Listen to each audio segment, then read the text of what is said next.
remember to turn up your mic. It's your old pal, John S. Drew here. Good morning, everybody, and welcome to the Chronic Rift here on April 8th, 2018. As I take a sip, we're back to Batman once again with the mug. So, today, I am pleased to say we're going to be talking about 2001, a movie that I didn't realize until just before the show started here. My panelists have a range of experiences, and some has his first time, so he's kind of a virgin to all this. But let me bring in our panelists here. Let's talk about the 50th anniversary, the long-lasting, what's the word I'm looking for? Dan, what's the word I'm looking for? The lasting of 2001. Dan Persons, first of all, from Hour of the Wolf, WBAI. Hey, Dan. Hi, how you doing, John? Good, good. I'm glad I'm doing this. Let me show you the passion I have for 2001. I do have this. Holy! Nice.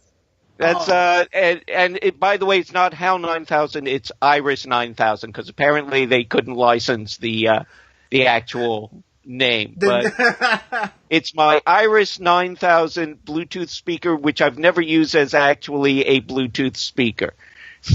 I just wanted the thing. But see, that's what you should be. You should get like the sound bites of HAL and just have it go through there. Yeah. It's actually a good idea. Yeah, but no, I haven't actually put batteries in this for like 5 years. I just wanted the thing. Well, Dan, as you know, our longtime movie critic going all the way back to the public access days of the show. And I don't know if you remember this. I think you sat in on our original discussion of 2001. I probably would have beat down the door and forced my way into the studio if you hadn't invited me. So probably yes. Yeah. And if I may, our next guest here is, can I use the word virgin to 2001? Sure, why not? Mr. Julio Angel Ortiz, writer extraordinaire. He loves it when I call him that. Hey, Julio. Checks in the mail, John. Hello, everyone. How's it going? So, I just, for the sake of our guests here, how is it that, and you are a longtime science fiction fan, you've never seen the entire movie? No. I just, when I was 15, a long time ago, I knew of the movie. It's a legend, right? It's a classic. I should watch it. Rented it, sat down to start watching it, and I got about 25 minutes into the movie, which still had no dialogue as we were talking about before. I tapped out. I was like, this isn't for me. I don't really get it. So, years and years later, obviously, we were talking about doing this podcast, and I'm like, I'm going to watch it. I'm going to sit down finally. I'm going to commit. I'm going to absorb this movie. And so last night, just so it would be fresh, watched the whole thing last night, and we'll go into that, I'm sure. Okay. You like that? I like that. And also by phone on Skype, Mr. Glenn Greenberg, who actually recently wrote a great piece on 2001 that we featured on the Facebook page, and I'll repost it again so this way you get a chance to read it. Good morning, Glenn. Good morning, John. Good morning to all my fellow panelists, and thank you for having me. So, Glenn, where do you come in on this as far as 2001? The funny thing is I actually saw 2010 first. So for Get me, out. 2001 was a prequel. I was about 14 when 2010 came out, and I went to see it when it first came out, and I was blown away. I really, really liked 2010. So it occurred to me, we had just gotten a VHS machine, and I said, I probably should see 2001. So I rented it on VHS. Unfortunately, back then it was all pan and scan. So at the time, I maybe had seen maybe 3/4 of 2001 because, a quarter of the image was missing. So I got it. I liked it. I thought it was fine. But it wasn't until many, many years later when I finally saw the widescreen version on DVD, where I really got to see the movie as it was meant to be seen. Now, obviously, the big screen is where it's meant to be seen. But for me, having already seen 2010, I was much more inclined at a young age. Remember, I was only 14 to really sort of get what 2001 was about and accept it and sort of like, just be in tune to it. I remember the second time I tried to watch it with my dad, and after 15 minutes, he gave up and either fell asleep or walked out of the room. He says, I've had it. So I was, much more attuned to it. So for me, it was the opposite. I saw the sequel first. And it just had to do with my age at the time. Is 2010. I was like, okay, yeah, I heard of 2001, and I'm just gonna go check this out and see what it's all about. And I even like that movie. So yeah, that was my experience. That was my introduction to 2001. You didn't so much originally see 2001 as you saw 1733.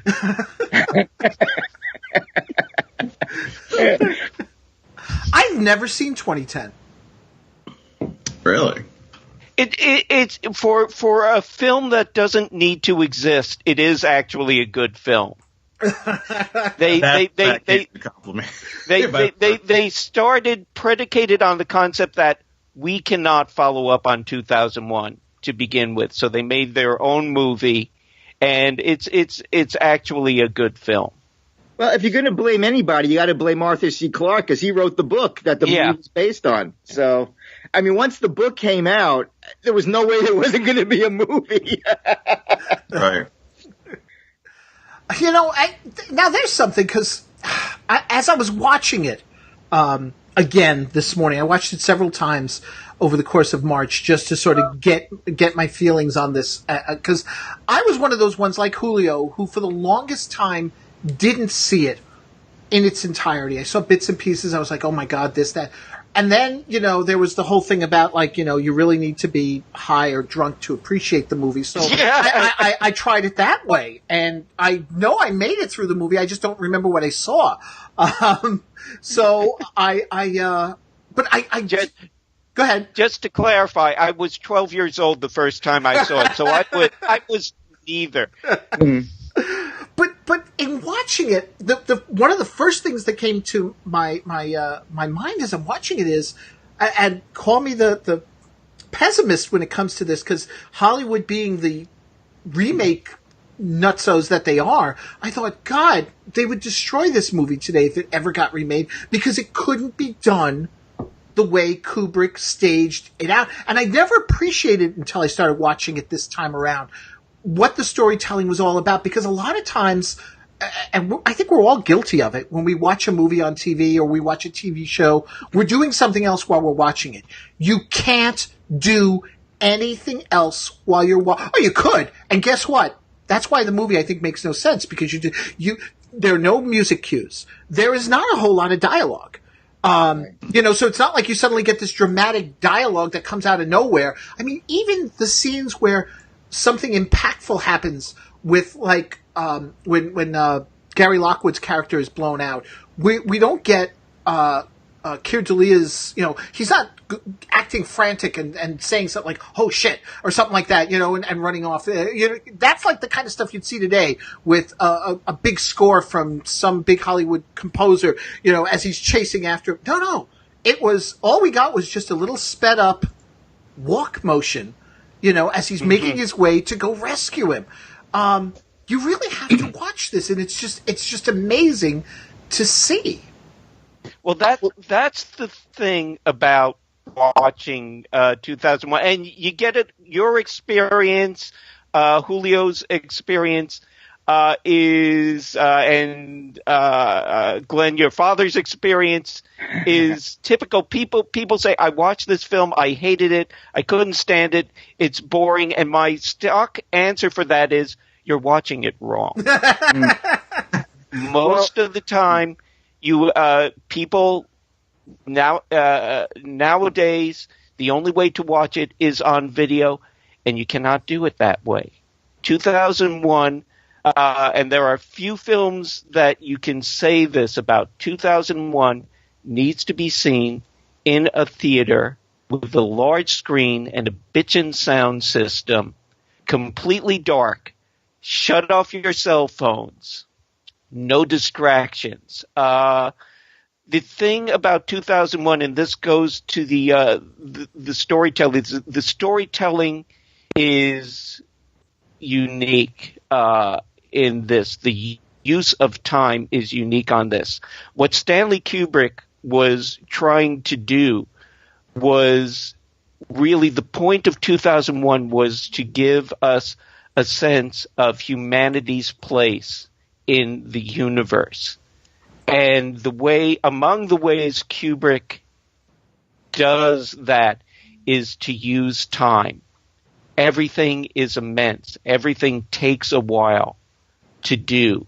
And so with 2001, and I'm going to use a cliche here, but it does apply. You don't so much watch 2001 as you live 2001. You experience it. And so you do need to feel the time and the massiveness of everything that's going on in that film. And you cannot do that when you're watching it on a 30-inch TV screen with the light coming in from the window and the phone going off and your kids running around if you have kids. You need to be immersed in the film. It is an immersive experience. Everybody talks about the end being the last act of the film being that way, but it's the whole of the film. You need to let it wash over you. I was 12, as I say, I was 12 years old when I saw this film, and I'm not sure what it's like these days, but in those days, 12-year-olds didn't necessarily drink and get high at that point. I got high from watching 2001. It was an amazing experience, and it's unfortunate that until this month, the only way you can get to watch it now is on video. Now that's one thing you because it is playing in theaters at the moment. A few, yeah. But and I've known you since 1990, and you were on the 2001 panel. You bring up 2001 a lot in your discussions. In terms of that film, did that set the course for you as far as what film is all about? 2001 changed the way I looked at film. It changed the way I looked at filmic storytelling. It changed me fundamentally as a person. If I can get a little personal for the moment, I was going through a crap year in 1968, and 1968 in general. If I can get a little personal. Oh yeah. For the moment, I was going through a crap. I think we got the audio got looped feedback back or somewhere. What's that? It was your words back at you. It was your words. That was weird. That was weird. It didn't even sound like me. Who was that guy? I was going to say that didn't. But that shouldn't have happened though, because I've got the echo cancellation on this thing set up. First problem with the tech. How what's going on? Time is here. So people know when we were testing this out before the show began, I was sounding like Alvin the Chipmunk. So I'd rather echo than actually come back. Okay, so I had paused because I thought somebody had cut in. I was going through a crap year in 1968. I had been hospitalized with an ulcer in the spring. Along with, in the spring, LBJ announced he wasn't going to be running for president again. Martin Luther King got assassinated. Robert F. Kennedy got assassinated.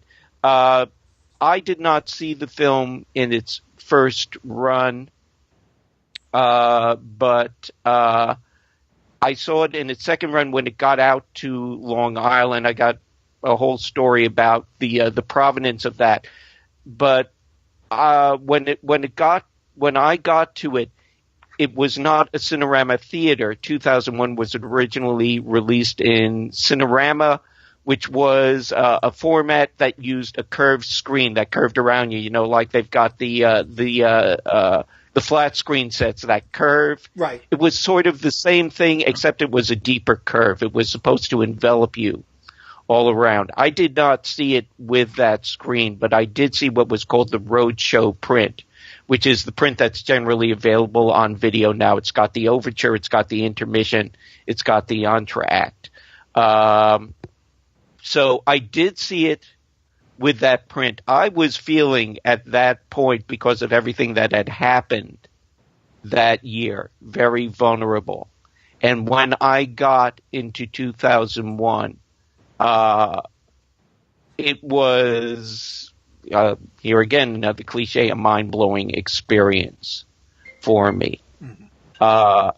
From the moment that the monolith first appears, I was aware that this was a different type of story. This was a different type of film. And, I mean, we could talk a lot about the monolith, too. I think the monolith in and of itself is a brilliant conceit and a very visual conceit. And let me just drop in here and say we talk about the fact that there isn't a lot of dialogue in it. 2001 is one of the purest films that's out there. It uses visuals and editing and screen time in a way that very few films do. It's unique and singular. I saw 2001 at least 4 times that year. I may have seen it more. My cloudy memory tells me I saw it 10 times. I don't think I saw it that often in the initial release. But I saw it 4 times. I tried to drag my parents. Glenn, I'm with you with your father. I tried to drag my parents in to see the film. And my parents, being the keen child rearers that they were, they said, "Well, of course, son, we love you. We'll go to see 2001 with you." "Oh, look, I've got a hangnail. I'm going to be too distracted. You go yourself." So, it was in some ways weirdly that first year of releases experience for me. I was trying to convert people. Well, now there's something, because you say try to convert. Now, Julio, as someone who's now watched it for the first time and seeing it, though, in the limited way that Dan talks about it, I don't know if you have a 30 or a 50-inch screen. I've got a 42 in my house, but yeah, that's what I have in the living room. Oh, stop bragging! But I mean, what were your thoughts walking away from it, as finally seeing the whole thing encompassing? There were quite a few things I found that were really interesting about it. I shouldn't be surprised because it's Kubrick, right, and it's such a classic, but I was really struck by how much of it, I don't want to say it's not an art film, but I felt it was a movie that really used the art of the medium to great impact. You talked about, sound and time. There were a lot of impactful moments in the movie that, he didn't resort to using the musical cues, he just let it happen. The one that really struck me was the scene where Hal deactivates the life support unit for the rest of the crew. And, he told it through the signs of the life support failing. Yeah, the readouts. Thank you. Sure. And I felt like, this is, if you think about it, this is where, he's murdering the crew essentially, even though he's doing it for reasons that he thinks. But there's no dramatic music. There's no, it's happening. Mm-hmm. And we're observing it and we're letting it take its time. It wasn't like flicked it off and now they're dead. And it was, he allowed the moment and the scene to play out, and we absorbed it. You almost felt like powerless in a way if you're like watching and observing it and seeing it happen. And it scenes like that. The beginning, the fact that he took the 25 minutes, go back to the dawn of man, and the moment that the ape or looking at the bone really started looking at it, and then you saw the idea forming, and I thought it was just really, really interesting that you think from watching the scene, you're just watching it, somebody in a costume look at a bone, and you're thinking, but you got the sense of the idea forming and this sort of profound moment occurring, and if you immerse yourself, it was really. I can't, for lack of a better term, I thought it was pretty profound. I thought it was pretty, picks it up in the moment, the realization of how he basically, his mind expands, right? And we can use this and then you see how that plays out.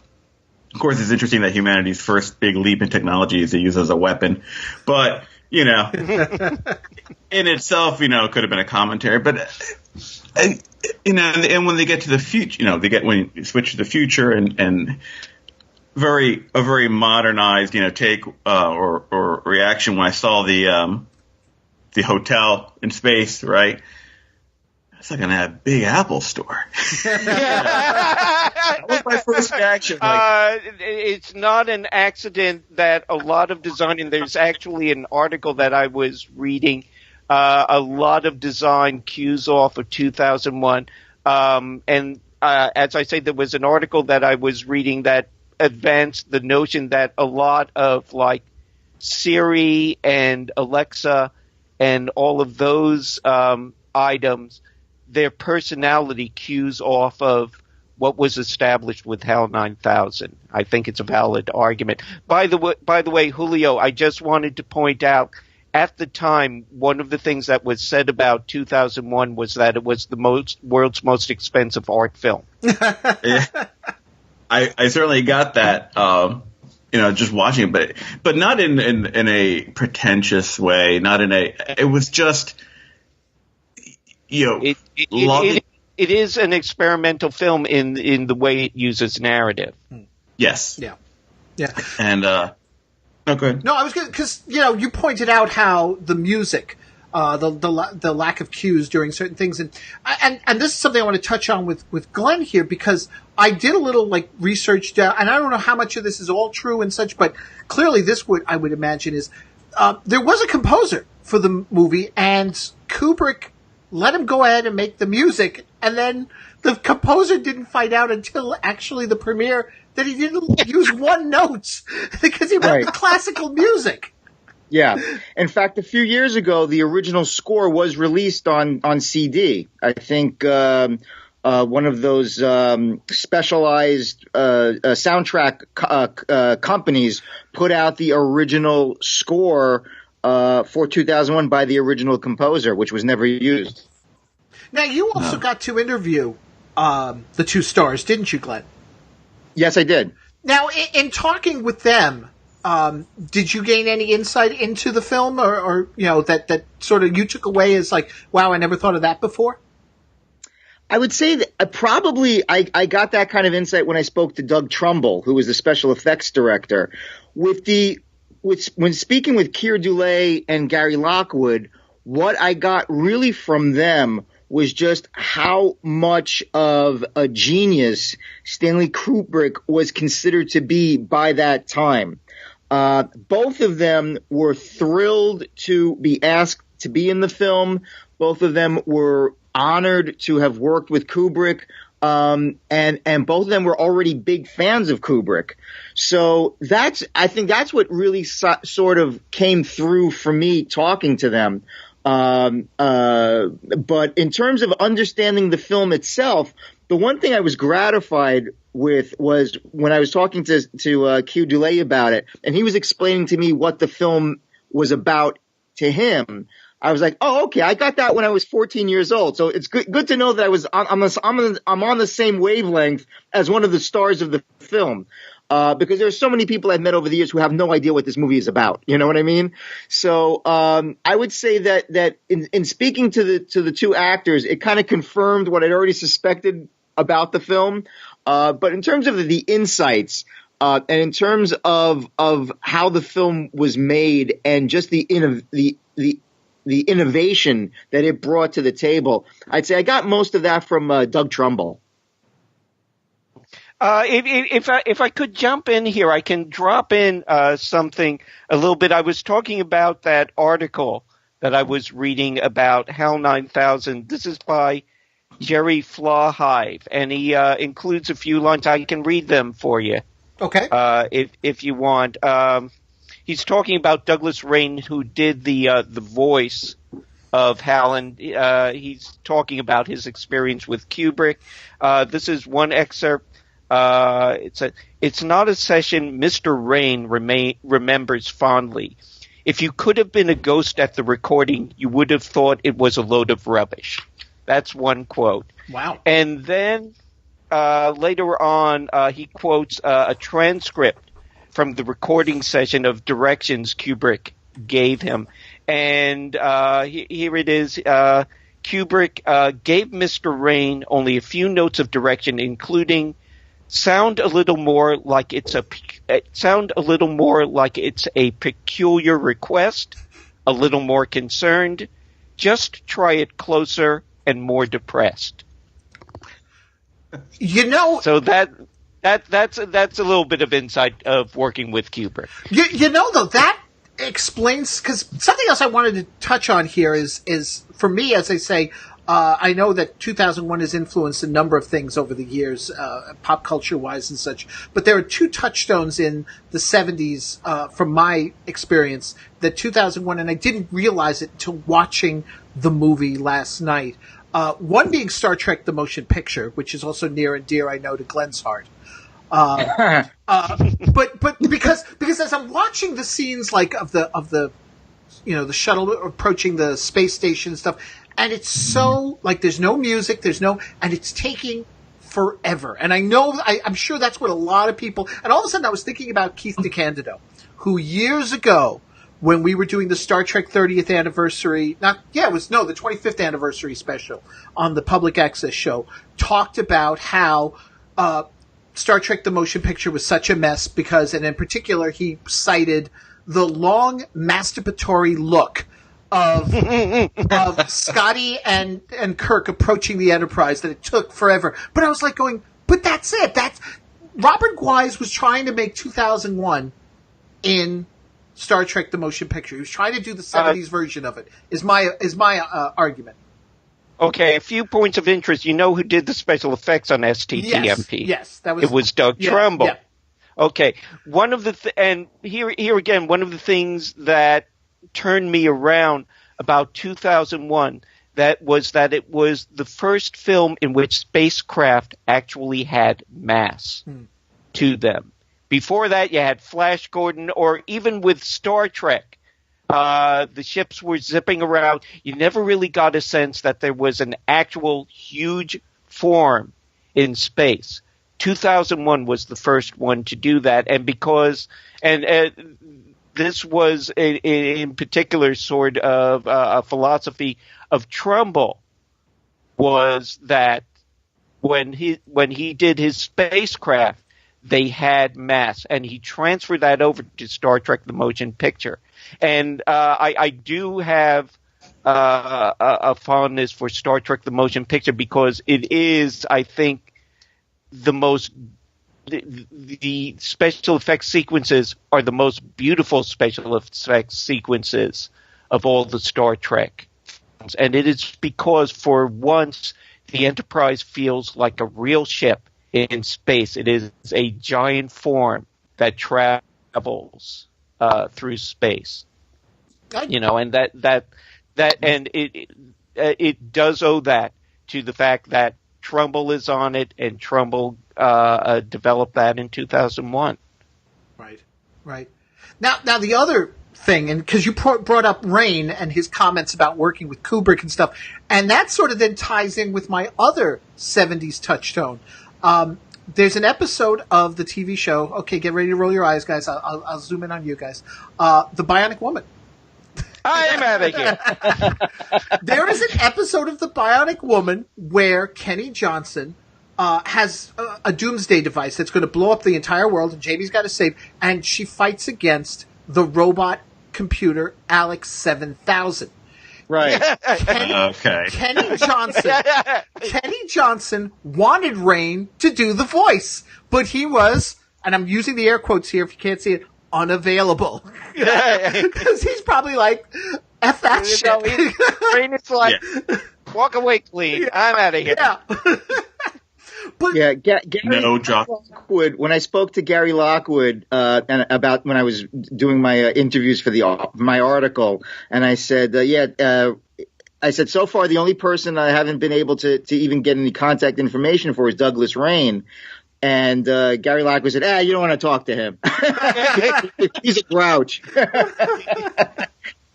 Oh, man. Well, see, but it was funny because then I went back after watching the movie and I watched the two-parter, and I'm like, Kenny wasn't just influenced there. There was like a lot of other things that are very 2001-esque in the episode, including some of the set design of the complex that the Alex 7000 is in. Some of the music cues. I mean, the whole da-da-da-da.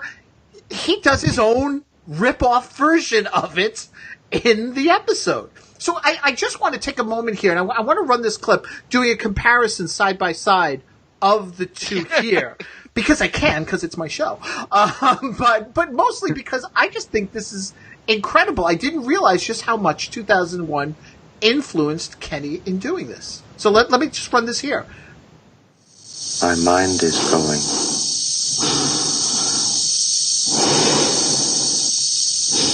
I can feel it.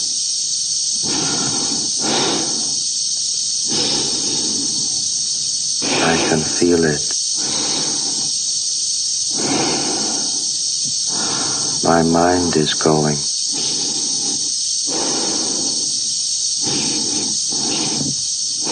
There is no question about it.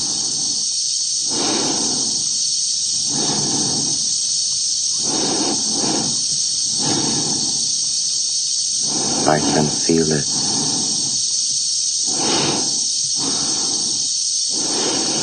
I can feel it.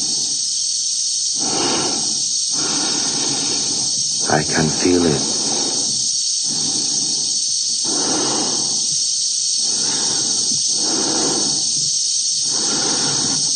I'm afraid.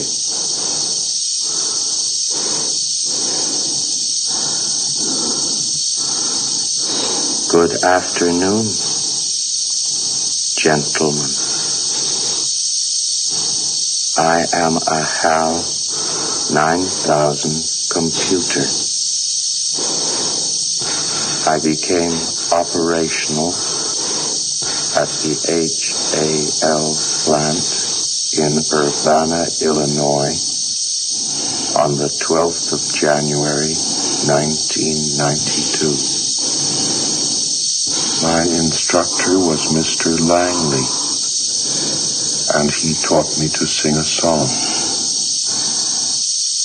If you'd like to hear it, I can sing it for you.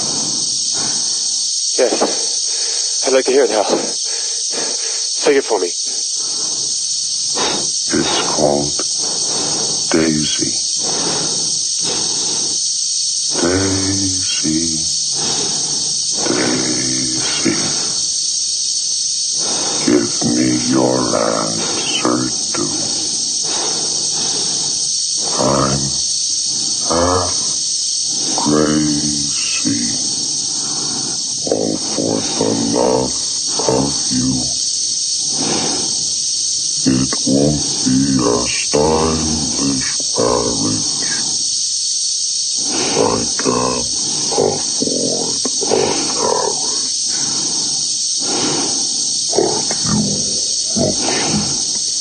But you look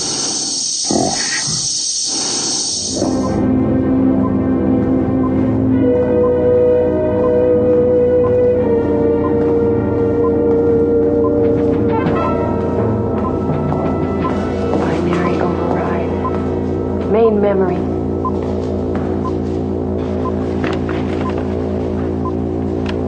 You're gonna lose, Alex. No, I'm going to win, Jamie, just like I'm programmed to. Any attempt to disconnect my memory banks will lead to immediate triggering of the Doomsday device. In 45 minutes, it won't make any difference anyway.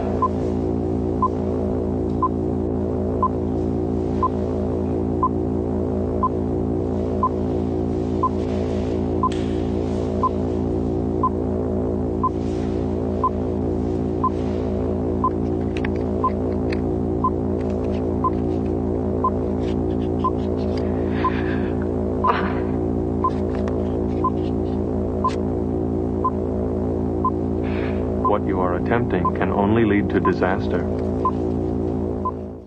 So, okay. You've got the music, like I said. You've got the voice.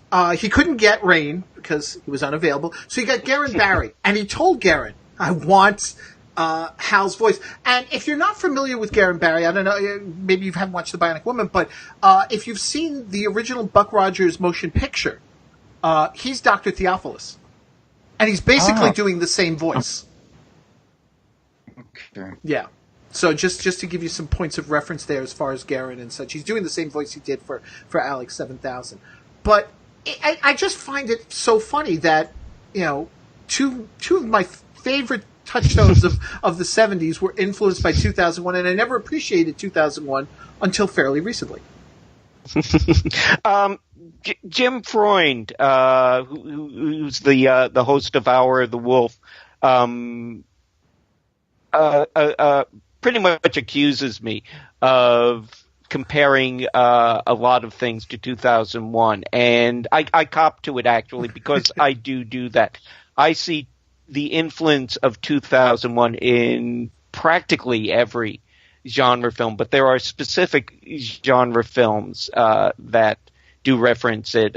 Interstellar, the Chris Nolan film of a few years ago, very definitely is quoting directly from 2001. The format of the robots there, the monolithic format, the whole idea that the film centers around a distortion of time very clearly is a reference to 2001. I think where Interstellar fails is that at the very end where Stanley Kubrick left it up to you to decide what the ending was about. Interstellar goes on for painful minutes with a character explaining what the ending is about. So there's that.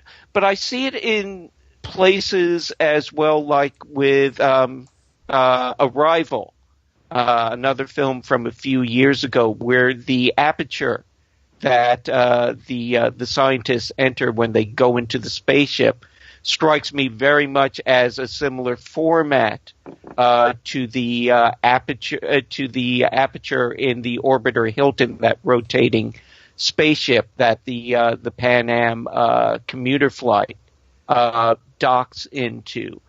Similarly, the walls within the chamber that the astronauts meet seem very much similar to the surface of the monolith. You see, okay, I'm going down the rabbit hole. I admit. Well, it's a rabbit hole, yeah. But when you're talking about a movie like this, although I there's something that the whole thing with this film, and it still bothered me, but it didn't bother me. And I know, Dan, you touched on it at the beginning here. Everything was going fine until we get to Jupiter and the Infinite, and then it's suddenly like, whoosh, we get the light show, we get the whole, and there's that.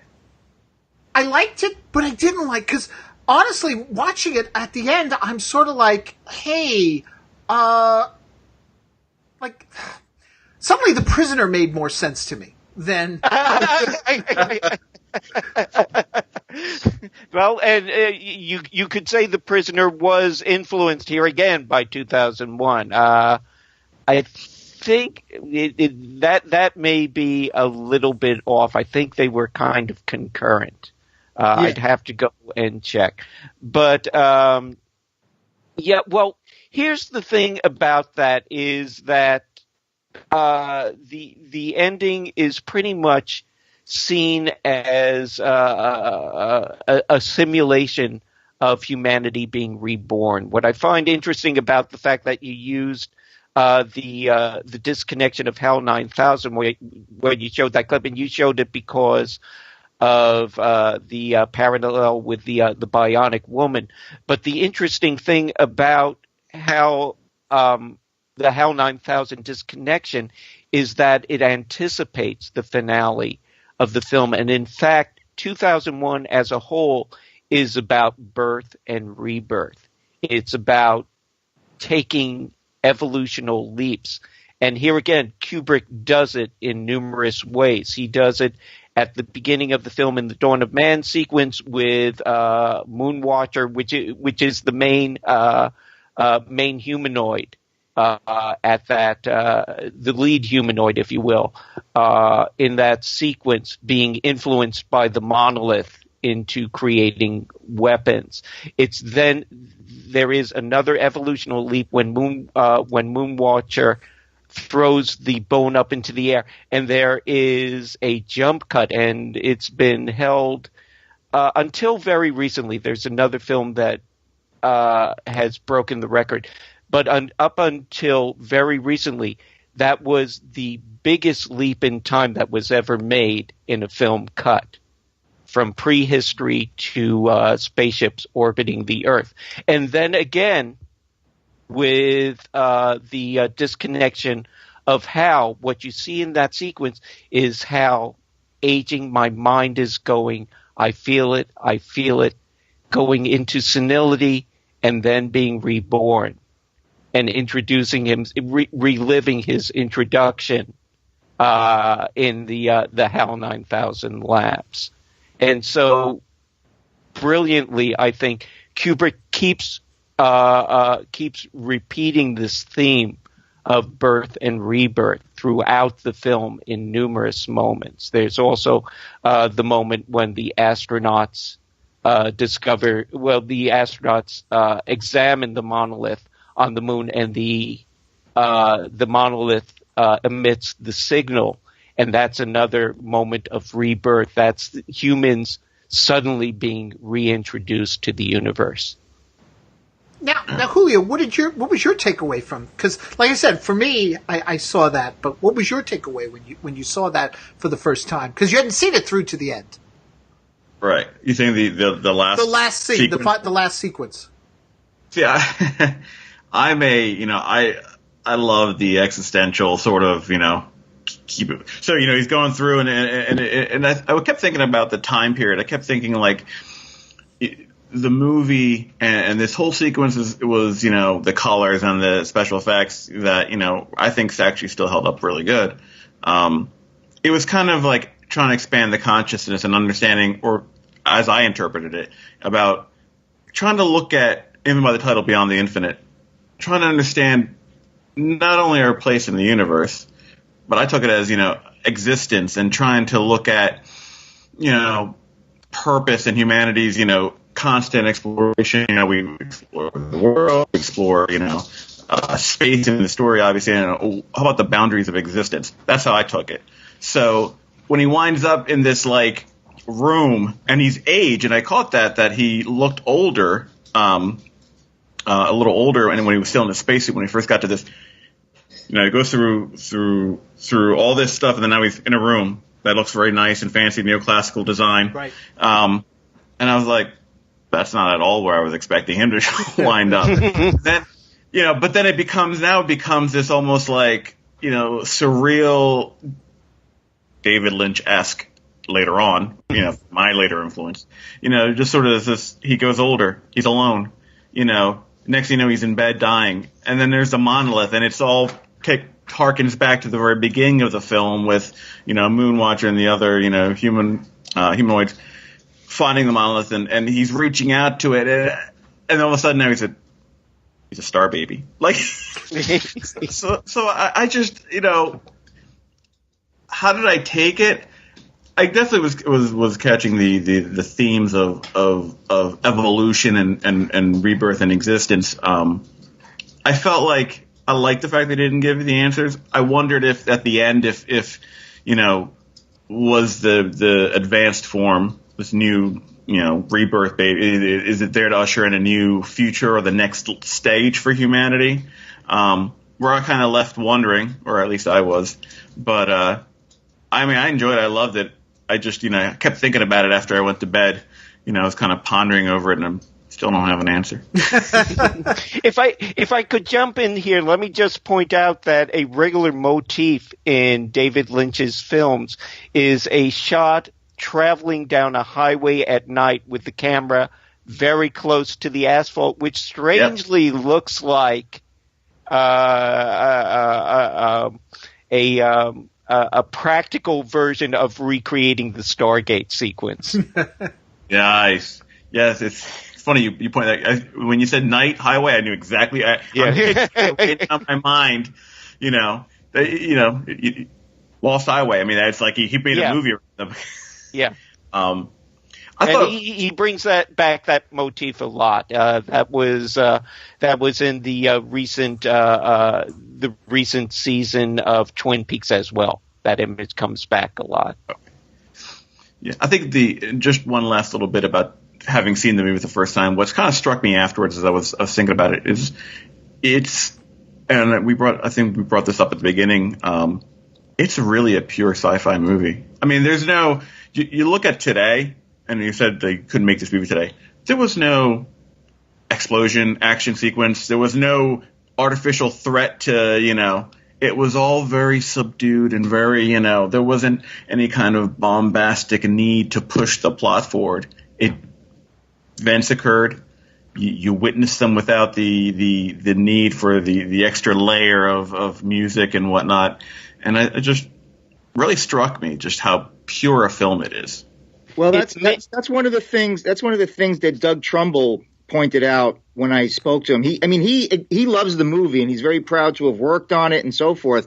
He said, but he said it's a weird movie. He said there are no over-the-shoulder shots. There are no reverse shots. There's no character development. There's no typical Hollywood melodrama. And he said, it's not what audiences have been sort of conditioned to expect in a movie. And he also said that actually all three of the guys that I interviewed said that the movie was basically a flop when it was initially released. The critics were brutal. There's actually an anecdote that Keir Dullea mentions in my article, when he said that at the premiere on the West Coast, Rock Hudson got up in the middle, right around the time of the intermission, and said, "What is this bullshit?" And he got up, he walked out, and he never came back. On the other hand, Warren Beatty went up to Gary Lockwood after the movie and said, "You're very lucky." He says, "I'm jealous. You're a very lucky man." And Gary Lockwood knew what he meant, which was, boy, you're in a great movie here. So it was very, very mixed. It wasn't until they redid the marketing campaign and called it the ultimate trip and really sort of, played to the counterculture and the fact that you really got to get high to enjoy this movie, that the box office started to turn around and the opinion of the film was elevated. So it is a very atypical film. And I think that, that's why we haven't seen too many pure science fiction films, because science fiction films they're more about the head than they are about the heart. And I think that mainstream moviegoers want to see stories that touch them emotionally rather than intellectually. I mean, look at Star Trek: The Motion Picture. It is such an atypical movie in the Star Trek series because it is such an intellectual adventure rather than an emotional adventure. And speaking to Douglas Trumbull about that as well, we touched upon that a little bit when I spoke to him about it. And it's funny, he didn't want to work on Star Trek: The Motion Picture. That was a contractual obligation because he was trying to get out of his contract with Paramount, and they needed him because the original special effects team that was supposed to work on that movie just couldn't deliver. And I asked him, I said, "You're basically doing the same story. I mean, you're going into this, this mammoth space entity. So how do you basically do the same story and not repeat yourself?" And he just kind of shrugged and said, "Well, you just try to do better than how you did it last time."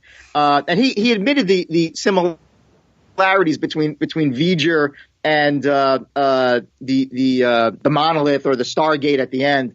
But he just said you just try to just come up with better ways of doing it than you did last time. And he thought that they did.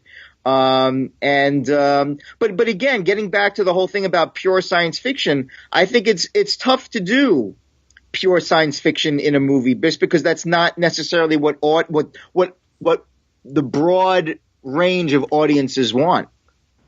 2001 is pretty much the definition of hard science fiction. This is perhaps the hardest science fiction film that was ever made, with the exclusion possibly of Primer. But Primer is a difficult film to get through, though, so even harder than 2001. If I could throw in a story here, and I'll try to keep it quick because I know we're running short on time. We are. What was said was that when 2001 came out, it did bomb. It was a bomb. What happened was that it was playing to empty theaters, but there was one theater, and I'm not sure if it was in New York or Los Angeles, or I tend to think more likely San Francisco, where the film was showing to empty theaters, but a manager went in one day. It was an empty theater, except in the front row there was a hippie. And he was watching the film. The next day, the hippie was back, and he had brought 2 friends with him. The next day following, those hippies were back, and they had brought 2 friends with him, and that kept happening. And the theater manager said, something is going on here. He alerted MGM to that, and they released it with the tag phrase, "The Ultimate Trip." And that's how 2001 became a hit film. Well, Gary Lockwood was very proud to share with me that John Lennon was a huge fan of 2001: A Space Odyssey, and John Lennon's actually quoted as saying, "2001, I see it at least once a week." So that couldn't hurt. No, not at all. Not a bad Lennon, by the way. I give it a 6.5. It's too early in the morning for me to do my really... Well, gentlemen, like Dan, you were saying, we're starting to run out of time here, and I want to give you guys a moment. Just if people want to get a hold of you and continue this conversation, I wish it's funny. It's like sometimes when you do these things, I'm like thinking an hour.